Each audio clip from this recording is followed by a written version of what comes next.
तो फ्रेंड्स आइए स्टार्ट करते अपना आज के वीडियो को। चैनल पे नए हैं तो सब्सक्राइब कर लीजिए और बेल आइकन पर नोटिफिकेशन पे क्लिक कर लीजिए ताकि आपको आने वाले सभी नोटिफिकेशन रिगार्डिंग हमारे वीडियो से रेगुलरली मिलते रहें। तो आइए बात कर लेते हैं क्रबिंग प्रोविजन रिलेटिंग टू स्पाउस। तो यहां पर कब यहां पर जो है स्पाउस की इनकम आपके इनकम में इंक्लूड कर ली जाती है। तो आइए देखते हैं हस्बैंड और वाइफ की इनकम कब आप में यहां पर इंक्लूड कर दी जाती है। अगर आप हस्बैंड है तो आपकी वाइफ की इनकम कब आप में इंक्लूड करी जाएगी, या फिर अगर आप वाइफ है तो हस्बैंड की कौन सी इनकम और कब इनकम यहां पर इंक्लूड करी जाएगी सर। तो आइए सबसे पहले बात कर लेते हैं सर रेम्युनरेशन। अगर आपके स्पाउस है जो यहां पर सेम कंसर्न के अंदर यानी सेम फर्म के अंदर सेम कंसर्न या सेम कंपनी के अंदर यहां पर जहां पर आप इंडिविजुअल जो है जिसका सब्सटेंशियल इंटरेस्ट है, यानी आपने यहां पर आप इंडिविजुअल है समझ लीजिए, तो यहां पर आपने यहां पर होल्ड किया है वोटिंग पावर, या फिर यहां पर जो है आपने प्रॉफिट होल्ड किया है 20% या उससे ज्यादा, तो उस केस में आपने सब्सटेंशियल इंटरेस्ट है उस कंपनी के अंदर या फर्म के अंदर या कोई अदर प्रॉपर्टीशिप कंसर्न के अंदर, एंड उसी फर्म के अंदर उसी कंपनी के अंदर आपकी स्पाउस यहां पर रेम्युनरेशन ले रही है, यानी आपकी स्पाउस यहां पर जो है अपॉइंटमेंट में है, रेम्युनरेशन ले रही है, तो उस केस में वो जो इनकम होगी वो आप में क्लब्ड हो जाएगी सर।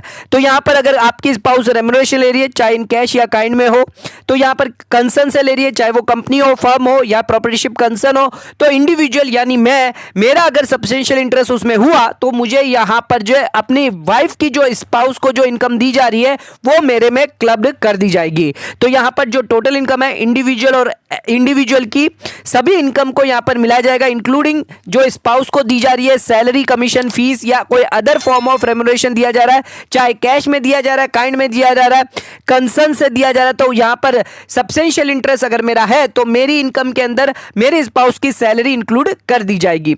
सबसे पहले बात कर लेते हैं क्या है सब्सटेंशियल इंटरेस्ट। तो अगर कंपनी है या अदर केस है अदर देन कंपनी है तो 20% ऑफ वोटिंग पावर, और या फिर कंपनी नहीं है तो 20% से ज्यादा मुझे यहां पर प्रॉफिट रिसीव हो रहा है उस कंसर्न से, तो उस केस में यहां पर मेरा यहां पर सब्सटेंशियल इंटरेस्ट है, और मेरी वाइफ अगर वहां पर जो है यहां पर सैलरी लेती है तो वो सैलरी मेरे में इंक्लूड कर दी जाएगी। रिलेटिव देख लेते हैं यहां पर कौन कौन रिलेटिव के डेफिनेशन में आता है। तो इंडिविजुअल के केस में husband, wife, brother, sister, linear ascendant, descendant of that individual.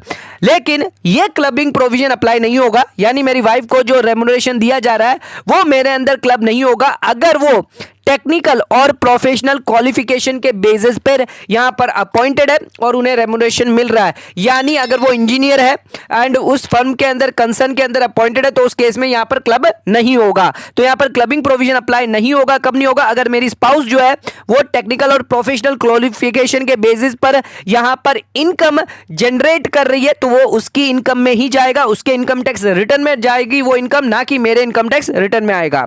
Next यहां पर सवाल दूसरा आ जाता है, अगर दोनों हस्बैंड वाइफ की यहां पर सब्सटेंशियल इंटरेस्ट है उस कंपनी के अंदर जहां पर दोनों ही काम करते हैं, तो उस केस में यहां पर जिसकी इनकम हायर होगी वो इनकम हटाकर जो इनकम जो यहां पर मिल रही है उस कंसर्न से वो इनकम हटाकर जिसकी इनकम हायर होगी उसके अंदर वो यहां पर क्लब्ड हो जाएगी सर।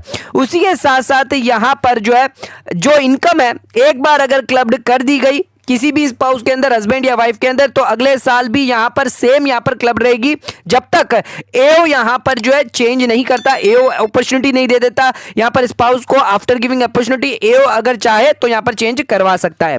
एक एग्जांपल ले लेते हैं ताकि यहां पर आपको क्लैरिफाई हो जाए प्रोविजन क्या दिया गया। अरुण यानी यहां पर मेल है जो यहां पर शेयर्स यहां पर होल्ड कर रहा है 55% of voting power in MNOP private limited, जो यहां पर कंसर्न है यानी कंपनी है सर, तो यहां पे 55 से होल्ड कर रहा है, तो यहां पे अरुण का यहां पर सब्सटेंशियल इंटरेस्ट है। अनामिका कौन है सर? अरुण की वाइफ है, एक वर्किंग यहां पर करती है, कंप्यूटर सॉफ्टवेयर प्रोग्रामर है MNOP लिमिटेड के अंदर, एंड उसे सैलरी मिलती है 35,000 की।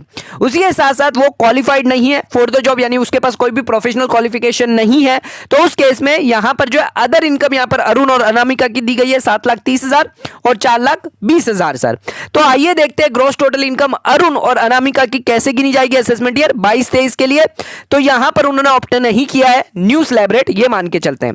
तो अरुण ने यहां पर होल्ड किया 55% ऑफ वोटिंग राइट, तो यहां पर उनका सब्सटेंशियल इंटरेस्ट है, यानी जो सैलरी यहां पर एनएमओपी यहां पर लिमिटेड कंपनी दे रही है अनामिका को, वो यहां पर क्लब्ड किस में हो जाएगी सर, अरुण के अंदर। तो यहां पर जो सैलरी है आफ्टर स्टैंडर्ड डिडक्शन के बाद, ये सैलरी 4,20,000 की थी, 50,000 स्टैंडर्ड डिडक्शन के बाद यहां पर 3,70,000 जो अनामिका की सैलरी थी वो यहां पर अरुण के अंदर इंक्लूड कर दी जाएगी। उसी के साथ अरुण के पास अदर इनकम थी, वो भी यहां पर कर दी जाएगी। तो 11 लाख पर यहां पर ग्रॉस टोटल इनकम उनकी कितनी हो जाएगी, अरुण की 11 लाख हो जाएगी सर। अनामिका की कितनी रहेगी, सैलरी इंक्लूड नहीं होगी, यानी 4,20,000 जो उसकी अदर इनकम है वो यहां पर रहेगी।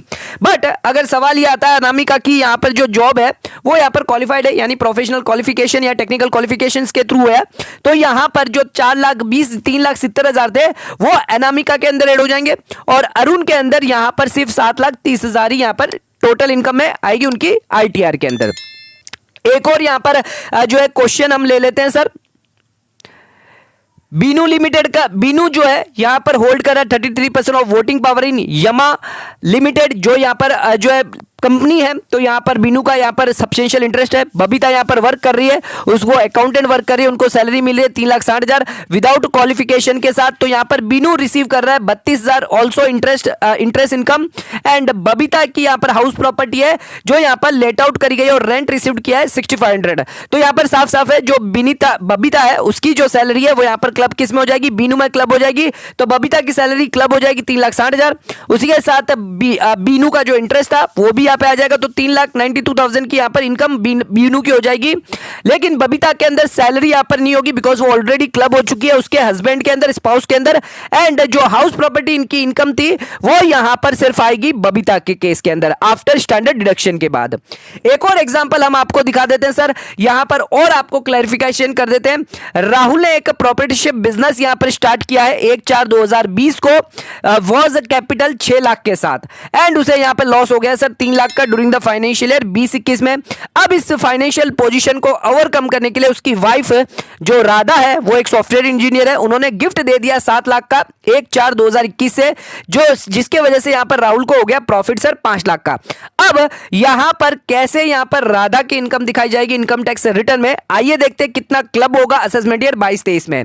तो राधा में देख लेते हैं, राधा ने गिफ्ट दिया बट यहां पर इनकम क्लब्ड हो जाएगी। राहुल का कैपिटल कितना था, 3 लाख का था, एंड यहां पर राधा ने कितना कंट्रीब्यूशन किया, 7 लाख, यानी टोटल कैपिटल कंट्रीब्यूशन कितना था सर 10 लाख का। 5 लाख का प्रॉफिट है, तो इसको रेशियो में डिवाइड कर देंगे 3:7 रेशियो में। जो भी कैपिटल कंट्रीब्यूशन है यानी 1.5 लाख का प्रॉफिट जो है वो यहां पर राहुल के अंदर जाएगा, और 3.5 लाख का, 5 लाख में से 3.5 लाख का प्रॉफिट किस में से जाएगा सर, यहां पर जो है कैपिटल कंट्रीब्यूशन राधा में जाएगा सर। तो 3.5 लाख की यहां पर जो इनकम है, जो यहां पर 7 लाख उन्होंने ट्रांसफर करे थे गिफ्ट एज ए, वो तो 3.5 लाख यहां पर जो है इनकम मानी जाएगी सर। तो यहां पर अगर गिफ्ट आप करते हैं तो ये इनकम क्लब हो जाएगी राधा के अंदर 3.5 लाख रुपए। बट अगर राधा इसी 7 लाख को लोन देती, गिफ्ट ना देती, लोन देती, तो यहां पर उस केस में क्लबिंग प्रोविजन अप्लाई नहीं होता। लेकिन यहां पर ध्यान रखिएगा कि यहां पर जो है सेक्शन 56(2)(x जो है राहुल पे अप्लाई नहीं होगा। जो 7 लाख उसे मिले हैं गिफ्ट के तौर पे वो 50,000 से ज्यादा है विदाउट कंसिडरेशन, रिलेटिव के डेफिनेशन में आ जाता है, वाइफ से मिला है, तो ये 7 लाख जो कैपिटल कंट्रीब्यूशन मिला है वो यहां पर टैक्सेबल नहीं होगा राहुल के लिए सर। तो ये 3 एग्जाम्पल हमने यहां पर देख लिए, और यहां पर समझ लिया अगर आप स्पाउस को यहां पर जो है रेम्युनरेशन मिलता है किसी भी कंसर्न से, तो उस केस में यहां पर अगर आपका सब्सटेंशियल इंटरेस्ट है तो आपकी इनकम में इंक्लूड कर लिया जाएगा जो भी है यहां पर सब्सटेंशियल इंटरेस्ट। दोनों ही अगर यहां पर सब्सटेंशियल इंटरेस्ट है तो जिसकी हायर इनकम है उसमें क्लब कर दिया जाएगा। अगर वो प्रोफेशनल क्वालिफिकेशन के बेसिस पे है तो उस केस में यहां पर क्लब नहीं किया जाएगा। उसी के साथ अगर यहां पर उसने कैपिटल कंट्रीब्यूशन किया है तो किस रेशियो में आपको करना है वो सब हमने यहां पर डिस्कस कर लिया।